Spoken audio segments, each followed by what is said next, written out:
નમસ્કાર વિદ્યાર્થી મિત્રો, આપણે આગળના તાસમાં કઈ રીતનો અભ્યાસ કર્યો હતો કે વનસ્પતિમાં વહન. તો વનસ્પતિમાં વહન એની અંદર શું જોયું હતું કે કાર્બન ડાયોક્સાઇડ એટલે CO2 એનું વહન કઈ રીતના થતું હતું. પછી એવી રીતના મારે બીજું કેવું હોય તો ઓક્સિજન, તો એનું કેવી રીતના વહન થાય છે. પછી છે પાણીનું વહન અને બાષ્પોત્સર્જનની ક્રિયા કે પાણીનું વહન કઈ વાહિની, જલ વાહિની, એના દ્વારા શું થાય છે કે પાણીનું વહન થતું હતું. ત્યારબાદ બીજું હતું કે બાષ્પોત્સર્જન. એના માટે આપણે એક સિમ્પલ શું જોઈતી, પ્રવૃત્તિ જોઈતી. એ પ્રવૃત્તિમાં આપણને શું કહેવામાં આવ્યું હતું કે એક કુંડાનો છોડ, બીજામાં એક લાકડી. તો આ બંનેમાં શું ફેર કર્યો હતો કે જે કુંડાનો છોડ હતો એનું પર્ણ હતું એની ફરતે શું કર્યું હતું કે એક પ્લાસ્ટિકની કોથળી ફૂલ કડક બાંધી દીધી હતી. ત્યારબાદ બીજું જે કુંડું હતું એના લાકડી, તો આ જે લાકડી હતી એને શું કર્યું કે પ્લાસ્ટિકની થેલી અથવા તો કોથળી એને બાંધી દીધેલી હતી. ત્યારબાદ અમુક સમય પછી શું કે બંનેનું નિરીક્ષણ અથવા તો અવલોકન કરવામાં આવે છે. તો શું થાય છે કે આ જે પર્ણ હતું એની ફરતે જે કોથળી બાંધેલી હતી એમાં શું કે પાણીના ટીપા જોવા મળે છે. જ્યારે બીજી જે પ્લાસ્ટિકની કોથળી હતી એની અંદર જે લાકડી હતી, તો આ લાકડી વડે જેમાં પાણીના ટીપા જોવા મળતા ન હતા. તો એના આધારે શું કહી શકાય કે વૃક્ષો છે એ પોતે પણ શું કરે છે કે બાષ્પોત્સર્જનની ક્રિયા કરવાનું કામ કરે છે. હવે પછીનો ક્વેશ્ચન એવો છે કે વનસ્પતિમાં ખોરાકનું સ્થળાંતરણ કેવી રીતે થાય છે. સ્થાનાંતર નહીં પરંતુ કયું સ્થળાંતરણ. તો આ માટે આપણે એના વિશેનો અભ્યાસ કરીએ કે વનસ્પતિ છે તો એમાં એનું સ્થળાંતર કઈ રીતે થાય છે. વનસ્પતિમાં પાણી અને ખનિજ ક્ષારો વિશેનો આપણે શું કર્યો, અભ્યાસ કર્યો. તો આના પછીનું છે કે એના માટે આ જે ખોરાક છે એનું સ્થળાંતર વનસ્પતિ કઈ રીતના કરતી હશે. તો એના માટે કે અમુક ક્રિયાઓ જેવી કે ચયાપચયની ક્રિયા ક્યારે થાય કે પ્રકાશ સંશ્લેષણની જે ક્રિયા છે એ પર્ણોની અંદર થતી હોય છે. તો લખો ચયાપચયની ક્રિયા, ચયાપચયની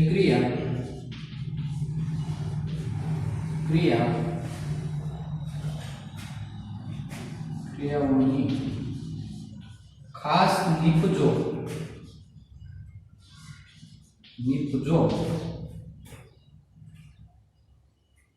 ખાસ કરીને પ્રકાશ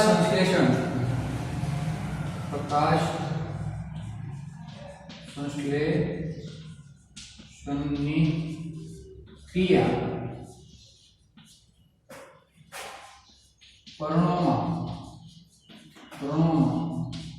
થાય છે. તો જો આનો ઉત્તર કે ચયાપચયની જે ક્રિયા છે એની ખાસ નીપજો, ખાસ કરીને શેમાં કે પ્રકાશ સંશ્લેષણની જે ક્રિયા છે જેમાં પર્ણોની અંદર થતી જોવા મળે છે. તેની વનસ્પતિના અન્ય ભાગોમાં કેવી રીતે મોકલવામાં આવે તેના વિશેનો આપણે અભ્યાસ કરીશું કે આજે જે પર્ણોની અંદર ખોરાક બન્યો એને વિવિધ વનસ્પતિના ભાગોમાં કઈ રીતના મોકલવામાં આવે છે એનો આપણે અભ્યાસ કરીએ. પ્રકાશ સંશ્લેષણની દ્રવ્ય નિકુંજોનું શું કે દ્રવ્ય નિકુંજોનું વહન અથવા તો સ્થળાંતરણ કહેવાય છે. પ્રકાશ સંશ્લેષણની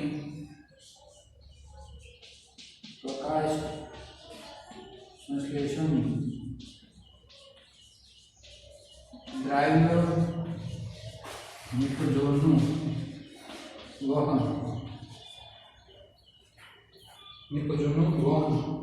સ્થળાંતરણ કહેવાય છે. અહીંયા તમને 1 માર્કનો પ્રશ્ન પૂછાય શકે.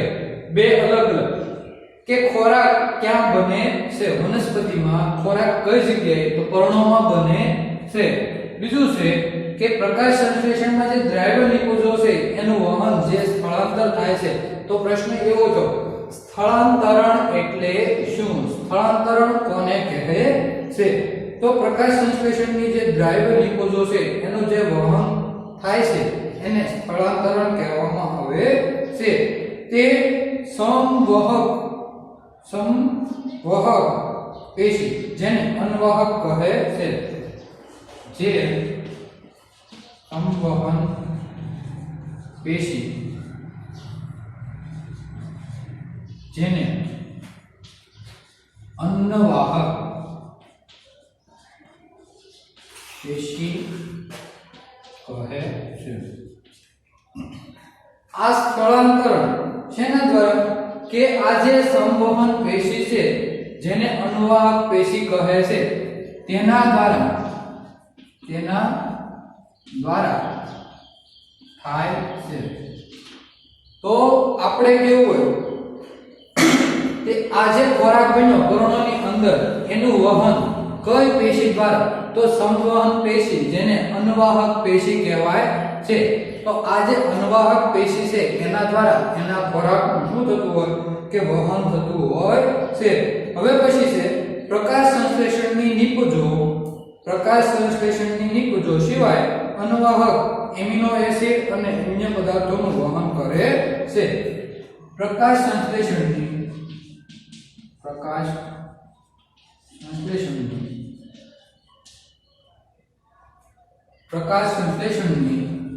નિકુંજો સિવાય એમિનો એસિડ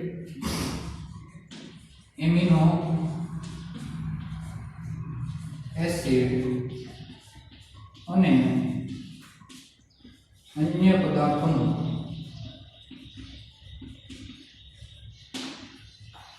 પદાર્થોનું વહન કરે છે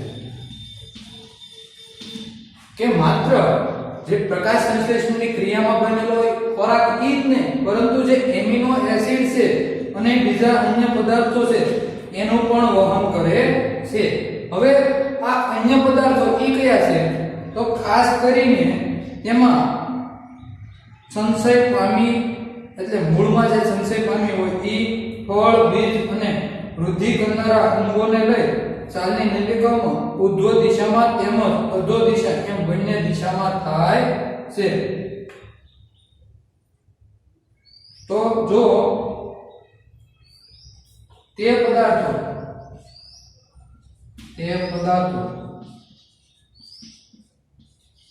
ખાસ કરીને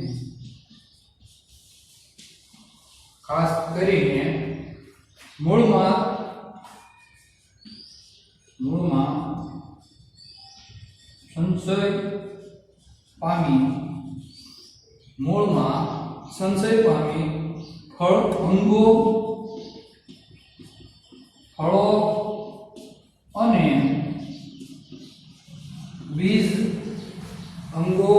ફળો અને બીજ અને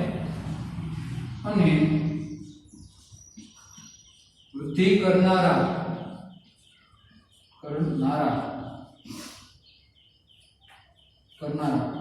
અંગો તરફ અથવા તો અંગોમાં વહન કરે છે આ જે વૃદ્ધિ કરનારા અંગો છે તે આ અન્ય પદાર્થો જે મૂળમાં સંચય પામી અંગો ફળો કે જે બીજ છે એની અંદર વૃદ્ધિ કરનારા અંગો તરફ શું થાય છે કે વહન પામે છે અથવા તો અંગો સુધી તે લઈ જાય છે ત્યારબાદ ખોરાક અને અન્ય પદાર્થોનું સ્થળાંતર તેને સંલગ્ન કોઈ સાથી કોષની મદદથી અથવા તો સાલની નલિકામાં ઉર્ધ્વ દિશામાં તેમજ અધો દિશામાં બંને દિશામાં થતું હોય છે તો લખો અન્ય પદાર્થોનું સ્થળાંતર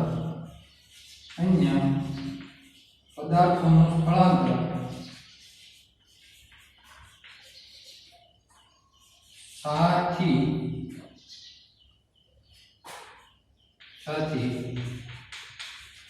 જે સાચી કોષ આપેલો છે એની મદદથી, સાચી કોષની મદદથી ચાલની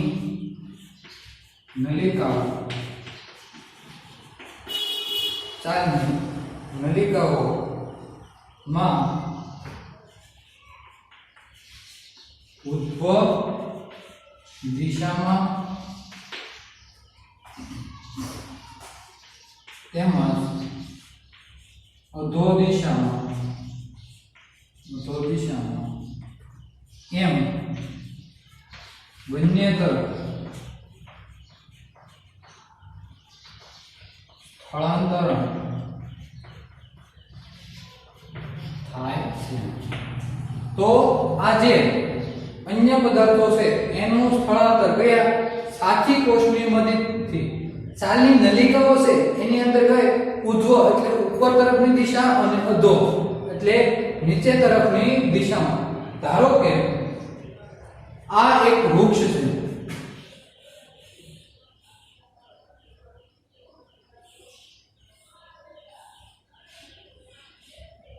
તો એમાં ઉપરની તરફ વહન પામે તો ઉધ્વ દિશા અને નીચેની તરફ વહન પામે તો કઈ અધો દિશા. તો આ બંને દિશામાં શું થતું હોય છે કે એના અન્ય પદાર્થોનું વહન થતું હોય છે. તો આ એક પ્રશ્ન લખ્યા બાદ હજી આમાં આગળ થોડો પ્રશ્ન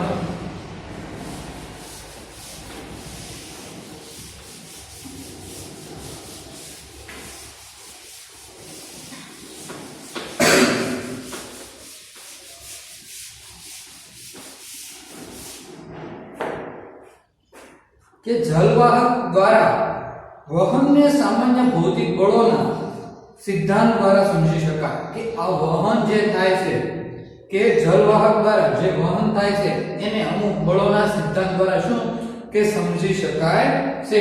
તો જલવાહક દ્વારા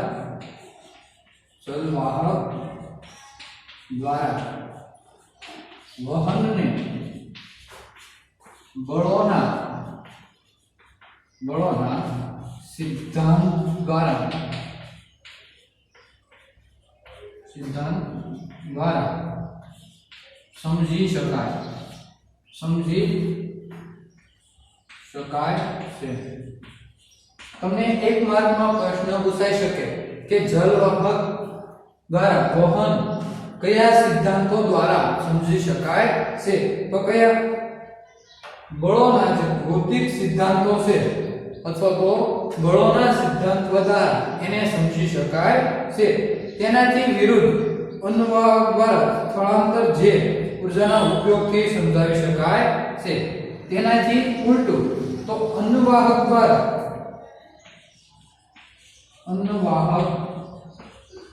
દ્વારા કયા અનુવાહક દ્વારા સ્થળાંતરના જે ઊર્જાના નિયમોને સમજાવી શકાય છે. જે ઊર્જાના નિયમો છે એને શું કે એને સમજાવી શકાય છે અથવા તો દર્શાવી શકાય છે. એમાં સૂકો જેવો જે પદાર્થ છે એ અન્વાહક પેશીમાં એટીપી માંથી ઊર્જા નો ઉપયોગ સ્થળાંતરમાં પામે છે. કયો સૂકો જેવો પદાર્થ, સુક્રોઝ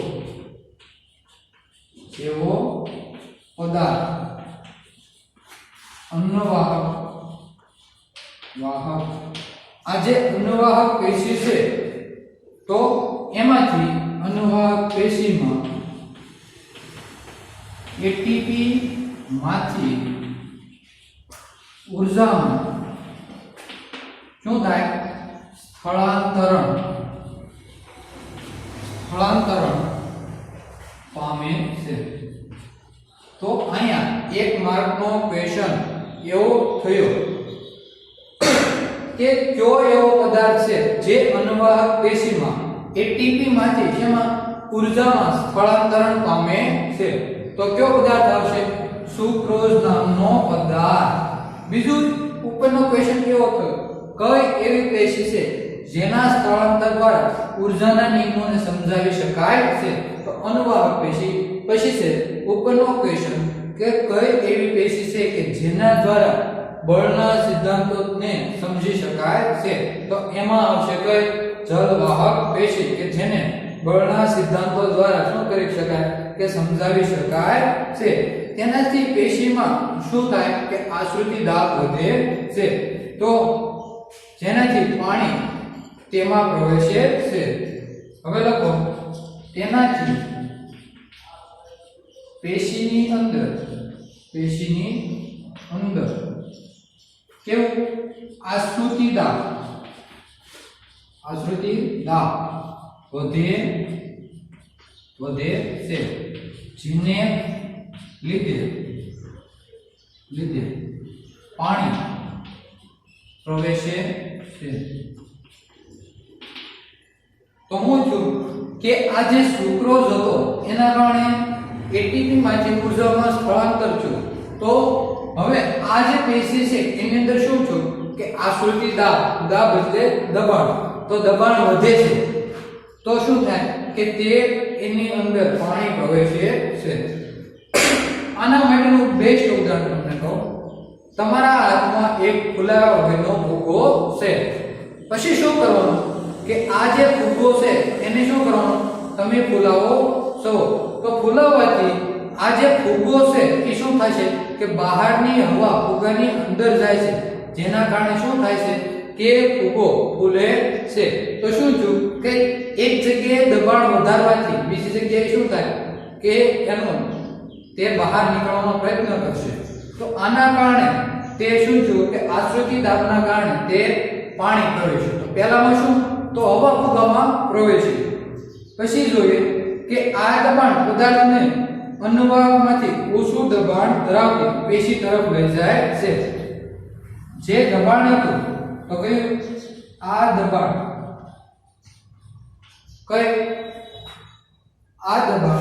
પદાર્થને અનુવાહકથી જે અનુવાહક પેશી છે એનાથી ઓછું દબાણ તરફ લઈ જાય છે. હવે આના માટેનું એક ઉદાહરણ દો તમને. હવા, ગરમ હવા અને ઠંડી હવા. જ્યાં ગરમ હશે ત્યાં કઈ ઠંડી હવાનું પ્રસરણ પામશે.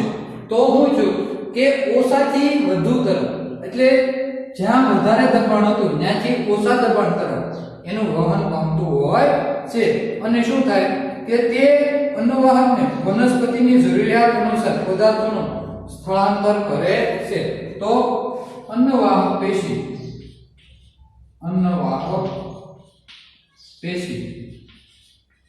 જરૂરિયાત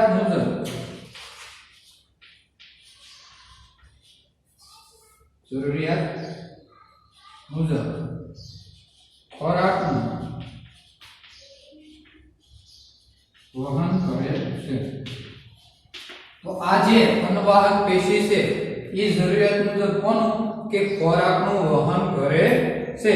હવે એના માટેનું એક ઉદાહરણ વસંત ઋતુમાં મૂળ તેમજ શું પ્રકારની પેશીમાં સંચિત શર્કરાનું સ્થળાંતરણ કલિકાઓમાં થાય છે, જેના કારણે જે વૃદ્ધિ છે એમાં ઊર્જાની જરૂરિયાત હોય છે.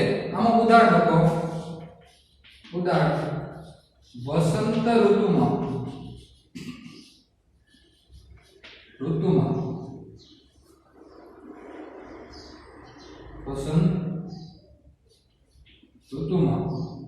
શું થાય કે વસંત ઋતુમાં મૂળ તેમજ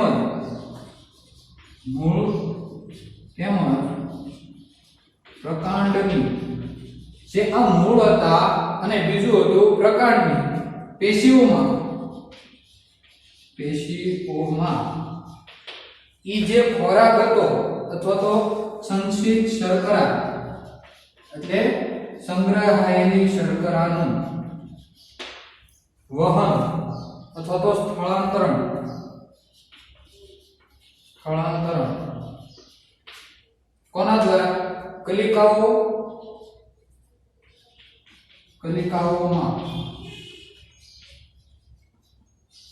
કલિકાઓમાં થાય છે અને તે વૃદ્ધિ માટે ઉર્જાની જરૂરિયાત પૂરી પાડે છે. તો તમારો આખો પ્રશ્ન કે વનસ્પતિમાં ખોરાકનું સ્થળાંતરણ કેવી રીતે થાય છે સમજાવો. તો આખો પ્રશ્ન તમારે 3 માર્કમાં 2 થી 3 માર્કમાં પૂછાઈ શકે છે. તો બાકી નોટમાં લખી નાખવાનું. હવે આગળ જોઈએ કે ઉત્સર્જન, એમાં વનસ્પતિમાં ઉત્સર્જન અને મનુષ્યમાં ઉત્સર્જન, કે એમાં કેવી રીતના ઉત્સર્જન થાય છે એના વિશેનો આપણે અભ્યાસ કરવાનો છે. કે વનસ્પતિ છે, આ વનસ્પતિ કઈ રીતના ઉત્સર્જન કરે છે, મનુષ્ય છે તો મનુષ્ય કઈ રીતના ઉત્સર્જન કરે છે. આપણે અત્યારે માત્ર ને માત્ર ઉત્સર્જન વિશેની માહિતીનો અભ્યાસ કરીએ કે ઉત્સર્જન કોને કહેવાય. સજીવો પ્રકાશ સંશ્લેષણ અને શોષણમાંથી ઉદ્ભવેલા ઉત્સર્ગ વાયુઓનું શું કરે છે કે નિકાલ કરે છે. જેમ કે સજીવો છે પ્રકાશ સંશ્લેષણની ક્રિયા દ્વારા શ્વાસોશ્વાસમાંથી કઈ રીતના, ધારો કે ઉત્સર્ગ દ્રવ્યો. હવે આપણે જોઈએ, આપણે ઉચ્છ્વાસમાં કયો વાયુ કાઢીએ છીએ, CO2 વાયુ.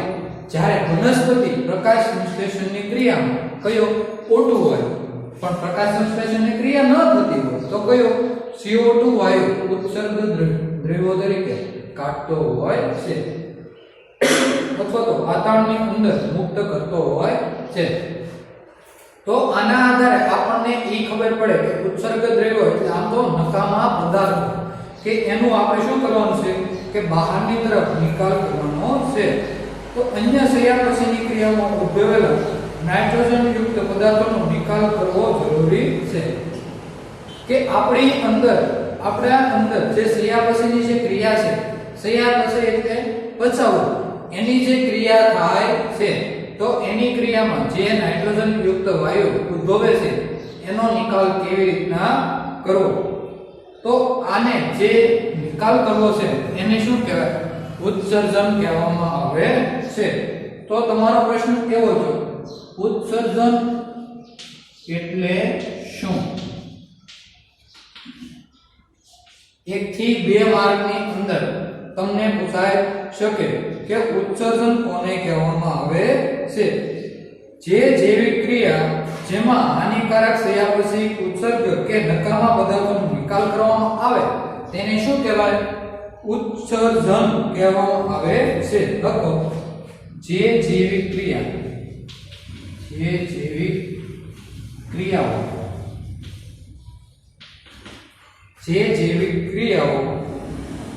જેમાં હાનિકારક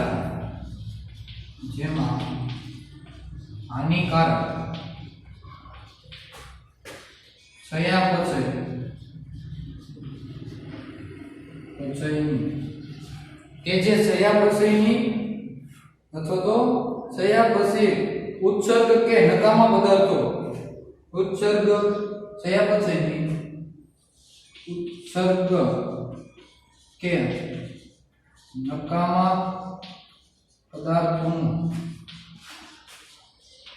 નિકાલ કરે છે તેને ઉત્સર્જન કહે છે. કે ઉત્સર્જન કોને કહેવાય, કે આપણે મનુષ્યની અંદર જે જૈવિક ક્રિયાઓ કરીએ છીએ અને જે ચયાપચયની ક્રિયા થઈ ગયા બાદ જે નકામા પદાર્થો છે એનું શું કરવાનું કે નિકાલ કરવા માટે જે નિકાલ કરીએ છીએ એને શું કહેવાય છે, ઉત્સર્જન કહે છે. હવે આ ઉત્સર્જન વિવિધ પ્રાણીઓમાં કેવું હોય, અલગ અલગ થતું હોય છે. મોટા ભાગના એકકોષીય સજીવોમાં ઉત્સર્ગ દ્રવ્યોને શરીરની સપાટી અથવા તો પાણીના પ્રસરણ કરીને તે પદાર્થોનો ત્યાગ કરે છે. તો ક્વેશ્ચન એવો છે કે એક કોષી સજીવ કઈ રીતે ઉત્સર્ગ દ્રવ્યોનો નિકાલ કરે છે. તો તમારો આ 2 માર્કનો પ્રશ્ન થયો કે એક કોષી સજીવો છે એ કઈ રીતના ઉત્સર્ગ દ્રવ્યોનો અથવા તો નકામા પદાર્થોનો નિકાલ કરતા હોય છે. તો લખો એક કોષીય સજીવો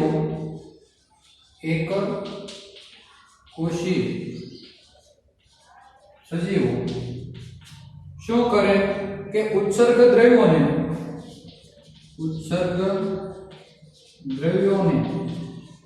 શરીરની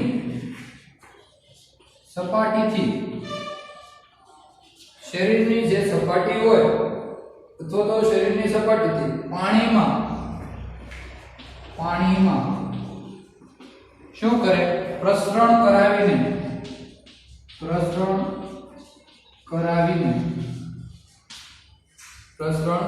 કરાવીને તે નકામા પદાર્થોનો ત્યાગ કરે છે. તો જો કે એક કોષી જે સજીવો છે એ ઉત્સર્ગ દ્રવ્યોનો કઈ રીતના નિકાલ કરે કે શરીરની જે સપાટી છે, ધારો કે અમીબા, એની અંદર ધારો કે આ અમીબા છે, એમાં આ એનું કોષ કેન્દ્ર છે. તો આ અમીબા છે એની શરીરની સપાટી ઉપર અને પાણીના સંપર્કમાં આવીને કયું તો પાણીમાં પ્રસરણ કરાવીને એના જે નકામા પદાર્થો છે એનો શું કરાવશે કે ત્યાગ કરે છે. જેમ કે આપણા અન્ય ક્રિયાઓમાં જોયું કે જટિલ બહુકોષી સજીવો આ કાર્યને પૂર્ણ કરવા માટે વિશિષ્ટ અંગોનો ઉપયોગ કરે છે. હવે બહુકોષીય સજીવો છે જેમ કે મનુષ્ય, તો આ અને વનસ્પતિ આ કેવા છે બહુકોષીય સજીવો છે. તો એમાં શું હોય કે ખાસ પ્રકારના વિશિષ્ટ અંગો જે ઉત્સર્ગ દ્રવ્યોને બહાર નિકાલ કરવા માટે ખાસ પ્રકારના અંગોનો ઉપયોગ કરવામાં આવે છે. તો આ તાસમાં આપણે જોયું તેમ કે ખોરાકનું કઈ રીતના વનસ્પતિમાં સ્થળાંતરણ થાય છે. બીજું જોયું ઉત્સર્ગ દ્રવ્યો અથવા તો ઉત્સર્જન કોને કહેવાય. તો આ બંને તમારે પાકી નોટની અંદર અને એક કોષીય સજીવો કઈ રીતના ઉત્સર્ગ દ્રવ્યોનો નિકાલ કરે છે એના વિશેની આપણે માહિતીનો અભ્યાસ કર્યો. હવે આપણા આવતા તાસમાં કયું મનુષ્યનું ઉત્સર્જન તંત્ર અને વનસ્પતિઓમાં ઉત્સર્જન કઈ રીતના થાય છે આ બંનેનો આપણે આવતા તાસની અંદર અભ્યાસ કરીશું. અસ્તુ જય હિન્દ.